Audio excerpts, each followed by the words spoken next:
BJP ಸಂಘ RSSನ ನೇತೃತ್ವದಲ್ಲಿ ಏನು ಮಾಡ್ತಾ ಇದೆ ಅದು ಈ ದೇಶಕ್ಕೆ ಅತ್ಯಂತ ಮಾರಕವಾಗಿದ್ದು ಅಂತ ಅನ್ನೋದನ್ನು ಜನ ಅರ್ಥ ಮಾಡ್ಕೊಂಡಿದ್ದಾರೆ ಅಂತ ನಾನು ಭಾವಿಸ್ತೀನಿ. ನಾವು ಸ್ವಾತಂತ್ರ್ಯ ಸಮಾನತೆ ಅಂತ ಹೇಳ್ತೀವಿ, ಅವೆರಡೂ ಮರೀಚಿಕೆ ಆದಂತಹ ಈ 10 ವರ್ಷಗಳ ಆಡಳಿತದಲ್ಲಿ 5,000 ವರ್ಷ ಚರಿತ್ರೆ ಇದೆ ಹಾಗೆ ಹೀಗೆ ಅಂತ ಹೇಳ್ಕೊಂಡು ಪಾತಕಿಗಳನ್ನು ನಾವು ಪ್ರಧಾನಿಗಳನ್ನಾಗಿ ಮಾಡ್ಕೊತೇವೆ ಅಂತಂದರೆ ಈ ದೇಶದ ಚರಿತ್ರೆಗೆ ಭಂಗ ಬರ್ತಕ್ಕಂಥದ್ದೇ. ಸಾರ್ವಜನಿಕ ಸಂಪತ್ತುಗಳನ್ನು ಮಾರಾಟ ಮಾಡ್ತಾ ಇರ್ತಕ್ಕಂಥದ್ದು, ಉತ್ಪಾದನಾ ಕೇಂದ್ರಗಳನ್ನು ಮಾರಾಟ ಮಾಡ್ತಾ ಇರೋದು ಎಗ್ಗಿಲ್ಲದೆ ನಡೀತಾ ಇದೆ. ಇಂಥ ವಾತಾವರಣದೊಳಗೆ ಈ ಸರ್ಕಾರವನ್ನು ಮತ್ತೆ ನಾವು ಏನಾದರೂ ಆಯ್ಕೆ ಮಾಡಿ ಅಧಿಕಾರಕ್ಕೆ ತಂತು ಅಂತಂದರೆ ಅದು ದೇಶಕ್ಕೆ ದೊಡ್ಡ ವಿಪತ್ತು. ಮತ್ತೆ ಇಡೀ ದೇಶದ ದುಡಿದು ತಿನ್ನುವ ಜನರನ್ನು ಕಷ್ಟ ಕೋಟಲೆಗೆ ನೂಕಿದ್ದು ಅನ್ನೋದು ಇವತ್ತು ಜನಕ್ಕೆಲ್ಲರಿಗೂ ಗೊತ್ತಾಗಿದೆ. ಇಡಿ ಇರ್ಬೋದು, CBI, ಇನ್ಕಮ್ ಟ್ಯಾಕ್ಸ್ ಇಂಥವೆಲ್ಲ ಅವರ ಏಜೆಂಟ್ಗಳಾಗಿ ವಿರೋಧ ಪಕ್ಷದವರ ಮೇಲೆ ದಾಳಿ ನಡೆಸುವ ಆಯುಧಗಳಾಗಿ ಪರಿಣಮಿಸಿ ಯಾವ BJP-ಯೇತರ ರಾಜ್ಯ ಸರ್ಕಾರಗಳು ಬಾಯಲ್ಲಿ ಅಕ್ಕಿ ಕಾಳು ಹಾಕ್ಕೊಂಡು ಬದುಕಬೇಕಾದಂತಹ ಸ್ಥಿತಿಯನ್ನು ತಂದೊಡ್ಡಿದ್ದಾರೆ. ಒಂದು ವೇಳೆ ಮತ್ತೆ 3ನೇ ಬಾರಿಗೆ ಇದೇ ಸರ್ಕಾರ, ಇದೇ ಪಕ್ಷ, ಇದೇ ಪ್ರಧಾನಿ ಅಧಿಕಾರಕ್ಕೆ ಬಂದರೆ ನಮ್ಮ ಗತಿ ಏನು? 2024ರ ಚುನಾವಣೆ ಇಡೀ ದೇಶದ ದೃಷ್ಟಿಯಿಂದ ಬಹಳ ಮಹತ್ವದ ಚುನಾವಣೆ ಇದು. ಯಾಕೆ ಅಂತಂದರೆ ಈ 10 ವರ್ಷಗಳ ಆಡಳಿತದಲ್ಲಿ ಆಗಿರ್ತಕ್ಕಂಥ ಎಲ್ಲ ದುರಂತಗಳಿಗೆ ಒಂದು ಬಿಡುಗಡೆಯನ್ನು ಕೊಡ್ತಕ್ಕಂಥ ಒಂದು ಚುನಾವಣೆ ಇದು. ಯಾಕೆ ಅಂತಂದರೆ ಇದುವರೆಗೂ ಬಹುತ್ವ ಭಾರತದ ಒಂದು ಸೌಹಾರ್ದತೆ ಏನಿತ್ತು ಅದು ನಾಶವಾಗಿದೆ. ದ್ವೇಷ ರಾಜಕಾರಣದ ಮುಖೇಣವಾಗಿ ಸಾಮಾಜಿಕವಾದ ಅಸಮಾನತೆಗಳಿಗೆ ಕಾರಣವಾಗಿದೆ, ಅಸಹನೆಗಳಿಗೆ ಕಾರಣವಾಗಿದೆ. ಜೊತೆಗೆ ಪ್ರಜಾಪ್ರಭುತ್ವದ ಮೂಲಭೂತ ಆಶಯಗಳಿಗೆ ಧಕ್ಕೆ ಬರುವ ರೀತಿಯೊಳಗೆ ಮಾತನಾಡ್ತಕ್ಕಂಥ ಜನಪ್ರತಿನಿಧಿಗಳು ಜಾಸ್ತಿ ಆಗಿದ್ದಾರೆ. ಅದರ ಜೊತೆಗೆ ಸಂವಿಧಾನಕ್ಕೂ ಕೂಡ ದೊಡ್ಡ ಆಪತ್ತು ಬರುವ ರೀತಿಯೊಳಗೆ ಮಾತನಾಡ್ತಾ ಇದ್ದಾರೆ. ಈ ಎಲ್ಲದರ ಹಿನ್ನೆಲೆಯೊಳಗೆ ದೇಶದ ನಿಜವಾದ ಪ್ರಗತಿ ಆಗ್ತಾ ಇಲ್ಲ. ಎಲ್ಲೋ ಕೆಲವರು ಶ್ರೀಮಂತರುಗಳ ಪ್ರಗತಿಗೆ ಪೂರಕವಾಗುವ ರೀತಿಯೊಳಗೆ ಸಾರ್ವಜನಿಕ ಸಂಪತ್ತುಗಳನ್ನು ಮಾರಾಟ ಮಾಡ್ತಾ ಇರ್ತಕ್ಕಂಥದ್ದು, ಉತ್ಪಾದನಾ ಕೇಂದ್ರಗಳನ್ನು ಮಾರಾಟ ಮಾಡ್ತಾ ಇರೋದು ಎಗ್ಗಿಲ್ಲದೆ ನಡೀತಾ ಇದೆ. ಇಂಥ ವಾತಾವರಣದೊಳಗೆ ಈ ಸರ್ಕಾರವನ್ನು ಮತ್ತೆ ನಾವು ಏನಾದರೂ ಆಯ್ಕೆ ಮಾಡಿ ಅಧಿಕಾರಕ್ಕೆ ತಂತು ಅಂತಂದರೆ ಅದು ದೇಶಕ್ಕೆ ದೊಡ್ಡ ವಿಪತ್ತು. ಆ ದೃಷ್ಟಿಯಿಂದಲೇ ಜನತೆಯಲ್ಲಿ ನಾವು ಮನವಿ ಮಾಡಿಕೊಳ್ತಾ ಇದ್ದೇವೆ. ಭ್ರಷ್ಟಾಚಾರದ ಬ್ರಹ್ಮಾಂಡದ ರೀತಿಯೊಳಗಿರ್ತಕ್ಕಂಥ ಈ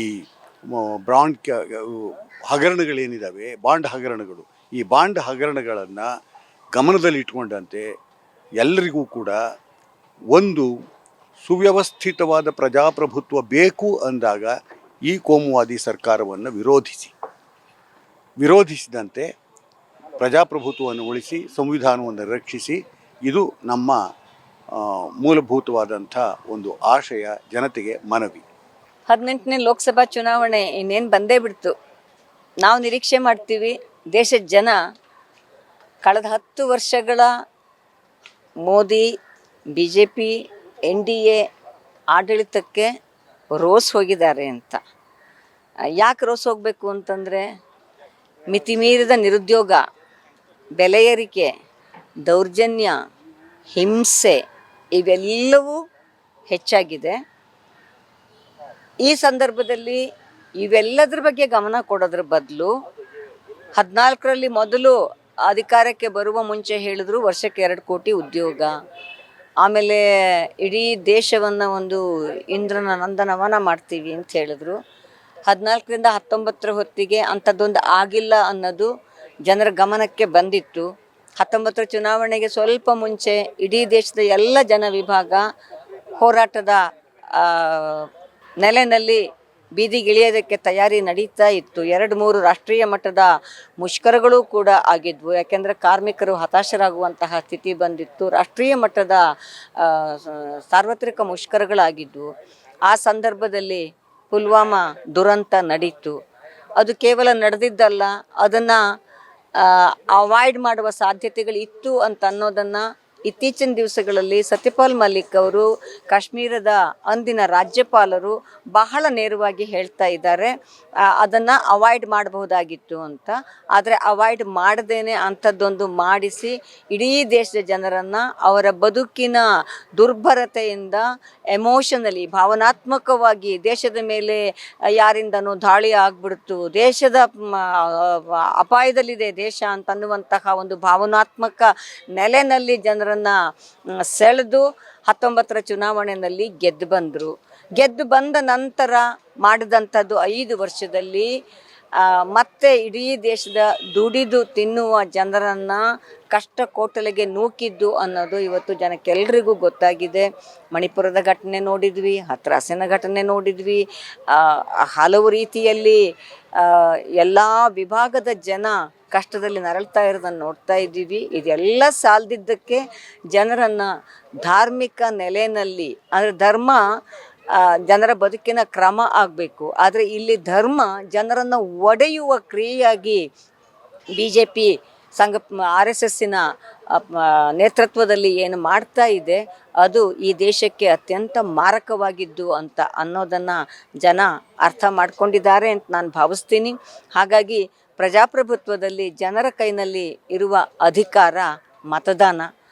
ಏಪ್ರಿಲ್ 26ಕ್ಕೆ ನಮ್ಮಲ್ಲಿ ಮತದಾನ ನಡೀತಾ ಇದೆ, ಮೇ 7ಕ್ಕೆ ಮತದಾನ ನಡೀತಾ ಇದೆ, ಏಪ್ರಿಲ್ 19ಕ್ಕೂ ಮತದಾನ ನಡೀತಾ ಇದೆ. ಕರ್ನಾಟಕದಲ್ಲಿ ಏಪ್ರಿಲ್ 26ಕ್ಕೆ ಇನ್ನೇನು ಬಂದೇ ಬಿಡುತ್ತಲ್ಲ, ಆ ಮತದಾನದ ಸಂದರ್ಭದಲ್ಲಿ ಖಡಾಖಂಡಿತವಾಗಿ ಕೋಮುವಾದಿ ಫ್ಯಾಸಿಸ್ಟ್ ಲಕ್ಷಣಗಳನ್ನು ಹೊಂದಿರುವಂತಹ BJP ಮತ್ತೊಮ್ಮೆ ಅಧಿಕಾರಕ್ಕೆ ಬರಲಾರದ ರೀತಿಯಲ್ಲಿ ಅವರನ್ನು ಪಕ್ಕಕ್ಕೆ ಸರಿಸಬೇಕು. ಮತ್ತು ಮುಂದಿನ ಹಂತದ ಚುನಾವಣೆಗಳಲ್ಲೂ ಕೂಡ ರಾಜ್ಯದ ಮತ್ತು ದೇಶದ ಜನ ದೇಶದ ಸಾಮರಸ್ಯದ ಪರಂಪರೆಯ ಬದುಕನ್ನು ಉಳಿಸೋದಕ್ಕಾಗಿ, ದೇಶದ ಸಂವಿಧಾನವನ್ನು ಕಾಪಾಡಿಕೊಳ್ಳಿಕ್ಕಾಗಿ ಮತ್ತು ದೇಶದ ಕಡೆಯ ವ್ಯಕ್ತಿಯು ಘನತೆಯ ಬದುಕನ್ನು ಬದುಕಲಿಕ್ಕೆ ಸಾಧ್ಯ ಆಗುವ ರೀತಿಯಲ್ಲಿ ಲೋಕಸಭಾ ಚುನಾವಣೆಯ ಫಲಿತಾಂಶ ಅತ್ಯಂತ ಡಿಸೈಸಿವ್ ಆಗಿ BJP ಮತ್ತದರ ಮಿತ್ರಕೂಟವನ್ನು ಸೋಲಿಸುವ, ಪ್ರಜಾಸತ್ತಾತ್ಮಕ ಮೌಲ್ಯಗಳನ್ನು ಗೌರವಿಸುವ ನೆಲೆಯಲ್ಲಿ ಆಗಬೇಕು ಅಂತ ನಾನು ಬಯಸ್ತೀನಿ. ಈಗ ಮತ್ತೆ ಚುನಾವಣೆ ನಮ್ಮ ಮುಂದಿದೆ, ಅದರಲ್ಲೂ ಮಹಿಳೆಯರು ಅತ್ಯಂತ ನಿರ್ಣಾಯಕವಾಗಿ ಈ ಚುನಾವಣೆಯಲ್ಲಿ ಮತ ಚಲಾಯಿಸಬೇಕು ಅಂತ ನಾನು ಕೇಳ್ಕೊಳ್ತೇನೆ. ಏಕೆಂದರೆ ಅವರ ಮತಗಳೇ ಬಹು ಮುಖ್ಯವಾದಂಥದ್ದು. ಏಕೆಂದರೆ ಇಡೀ ಈ 10 ವರ್ಷದ ನಾವು BJP ಆಡಳಿತದಲ್ಲಿ ನಾವು ಗಮನಿಸಿದಂಗೆ ಮಣಿಪುರದ ಘಟನೆಗಳಾಗಬಹುದು ಮತ್ತು ಇಡೀ ದೇಶದಾದ್ಯಂತ ಬೇರೆ ಬೇರೆ ರಾಜ್ಯಗಳಲ್ಲಿ ಮಹಿಳೆಯರ ಮತ್ತು ಮಕ್ಕಳ ಮೇಲಿನ ದೌರ್ಜನ್ಯಗಳು, ಹಲ್ಲೆಗಳು, ಹಲವು ಘಟನೆಗಳು ನಮಗೆ ಮಹಿಳೆಯರಿಗೆ ಸುರಕ್ಷತೆಯೇ ಇಲ್ಲವಾಗಿದೆ. ಸೊ ಮಹಿಳೆಯರು ಸುರಕ್ಷಿತವಾಗಿ ಬದುಕಬೇಕಾದ್ರೆ ಮತ್ತು ಮಹಿಳೆಯರು ನಾವು ಸ್ವಾತಂತ್ರ್ಯ ಸಮಾನತೆ ಅಂತ ಏನು ಹೇಳ್ತೀವಿ ಅವೆರಡೂ ಮರೀಚಿಕೆ ಆದಂತಹ ಈ 10 ವರ್ಷಗಳ ಆಡಳಿತದಲ್ಲಿ ನಾವು ಮತ್ತೆ ಮಹಿಳಾ ಸಮಾನತೆ, ನಮ್ಮ ಸಂವಿಧಾನದ ರಕ್ಷಣೆ ಇವೆಲ್ಲವೂ ಕೂಡ ನಮಗೆ ಮರುಕಳಿಸ್ಬೇಕು ಅಂತ ಹೇಳಿದ್ರೆ ಲೋಕಸಭಾ ಚುನಾವಣೆಯಲ್ಲಿ ನಾವು BJPಯನ್ನು ತಿರಸ್ಕರಿಸಬೇಕು. ನಮ್ಮ ಮತಗಳು ಸ್ಪಷ್ಟವಾಗಿ ಕೋಮುವಾದದ ವಿರುದ್ಧದ ಮತಗಳಾಗಿ ಅದು ಬದಲಾಗಬೇಕು ಅಂತ ಹೇಳಿ ನಾನು ಇಚ್ಛೆ ಪಡ್ತೀನಿ. ಸೊ ಹಾಗಾಗಿ ನಮ್ಮೆಲ್ಲರ ಶಕ್ತಿ ನಮ್ಮ ಮತದಲ್ಲಿದೆ. ಅಲ್ಪಸಂಖ್ಯಾತರ ಬದುಕು ಬಹಳ ಮುಖ್ಯವಾಗಿ, ಅಲ್ಪಸಂಖ್ಯಾತರನ್ನ ಈ ದೇಶದ ಜನರೇ ಅಲ್ಲ, ಅವರು ಈ ದೇಶದಲ್ಲಿ ಬದುಕುವ ಹಕ್ಕೇ ಇಲ್ಲ ಅನ್ನುವ ಕೆಟ್ಟ ವಾತಾವರಣವನ್ನ ನಿರ್ಮಾಣ ಮಾಡಿಬಿಟ್ಟರು. ಹೀಗಾಗಿ ಅಲ್ಪಸಂಖ್ಯಾತರು ಮುಂದೇನು, ಈ ಚುನಾವಣೆಯಲ್ಲಿ ನಮ್ಮ ಅಳಿವು ಉಳುವಿನ ಪ್ರಶ್ನೆ ಇದೆ. ಒಂದು ವೇಳೆ ಮತ್ತೆ 3ನೇ ಬಾರಿಗೆ ಇದೇ ಸರ್ಕಾರ, ಇದೇ ಪಕ್ಷ, ಇದೇ ಪ್ರಧಾನಿ ಅಧಿಕಾರಕ್ಕೆ ಬಂದ್ರೆ ನಮ್ಮ ಗತಿ ಏನು? ಇದು ಬರೀ ಭಾರತದ ಅಲ್ಪಸಂಖ್ಯಾತರ ಕಥೆ ಅಲ್ಲ, ಬೇರೆ ದೇಶಗಳು ಕೂಡ ಇದರ ಬಗ್ಗೆ ಆತಂಕವನ್ನು ಇಟ್ಕೊಂಡಿರುವ ವಾತಾವರಣ ನಿರ್ಮಾಣ ಆಗಿದೆ. ಅದರ ಜೊತೆಯಲ್ಲಿ ಎಲೆಕ್ಟ್ರಲ್ ಬಾಂಡ್ಸ್ ಅನ್ನುವಂಥ ಇತ್ತೀಚಿನ ಒಂದು ಬಹಳ ದೊಡ್ಡ ಹಗರಣ ಏನಿದೆ ಅದರ ಬಗ್ಗೆ ನಾನಲ್ಲ ಹೇಳೋದು, ಪರಕಾಲ ಪ್ರಭಾಕರ್ ಅನ್ನುವಂತಹ ಒಬ್ಬ ದೊಡ್ಡ ಆರ್ಥಿಕ ತಜ್ಞ ಅವರೇ ಹೇಳೋ ಪ್ರಕಾರ ವಿಶ್ವದಲ್ಲೇ ಇದು ಬಹುದೊಡ್ಡ ಹಗರಣ.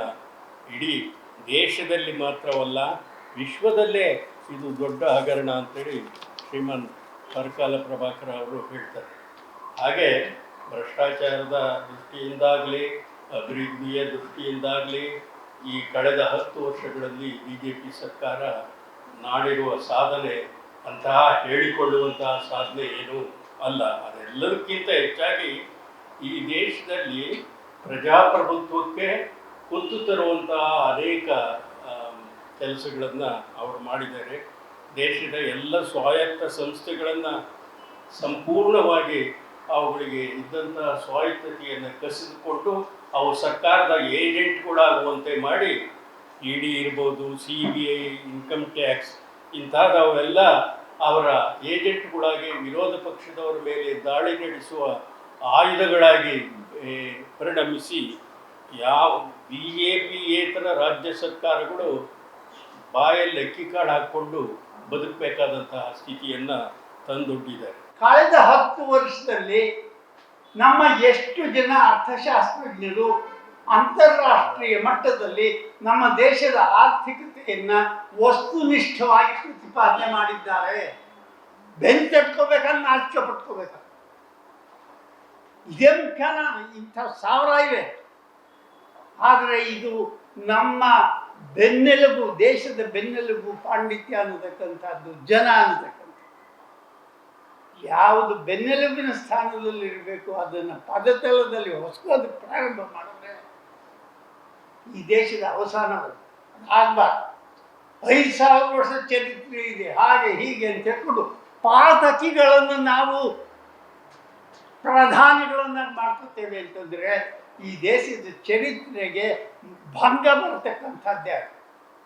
ಅದರಿಂದ ನಾನು ಬಹಳ ಕಳಕಳಿಯಿಂದ ಯೋಚಿಸ್ತೇನೆ.